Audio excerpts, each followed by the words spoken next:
আমাকে ভালোবেসে আমার সঙ্গে যে কটা দিন তুমি যাপন করেছিলে, সে কটা দিন কেমন ছিল, কেমন আনন্দে কেটেছে সে কটা দিন, তার হিসেব তোলাই থাক।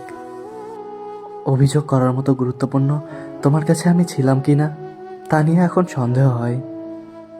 অভিশাপের খঞ্জরের আঘাতে তোমায় ক্ষতবিক্ষত করব, এও আমার উদ্দেশ্য নয়, এটা প্রেমিকের ভাষাও নয়।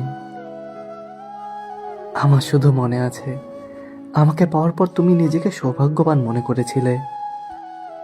সে সৌভাগ্যের গায়ে কী কারণে চুনকালি পড়ল, কী কারণে সেই সৌভাগ্য বদলে গিয়ে চরম দুর্ভাগ্যে পরিণত হলো, তা আমার কাছে রহস্য। যে চোখ আমার চোখের ভেতর শীতল দৃষ্টি রেখে একদিন বলেছিল, থাকবে আমার পাশে সবসময়, তুমি থাকলে ছোটোখাটো একটা সংসার হবে আমাদের, সে চোখের স্বপ্ন কিংবা দৃশ্যের মধ্যে কোথাও আজ আমি আর নেই।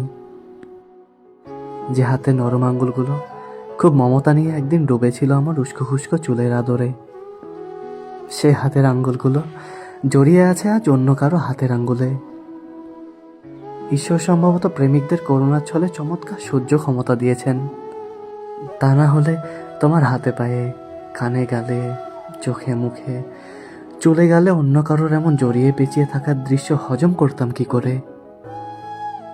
আমি বড়ই সেকেলে মানুষ, সম্পর্কে যত্ন করতে পারি না, সকাল বিকেল চুমু খেতে পারি না, কবিতা লিখতে পারি না, আহ্লাদ মেশানো ভারী রোমান্টিক কথাবার্তা আমাকে দিয়ে হয় না।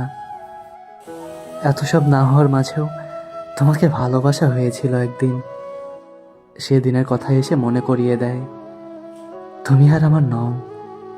শূন্য হৃদয় আরও শূন্য হয়ে যায়, ঠোঁটের পাশে এসে ঝুলে থাকে দীর্ঘশ্বাস মাখা এক করুণ প্রশ্ন, চলে না গেলে কি হতো পাখি?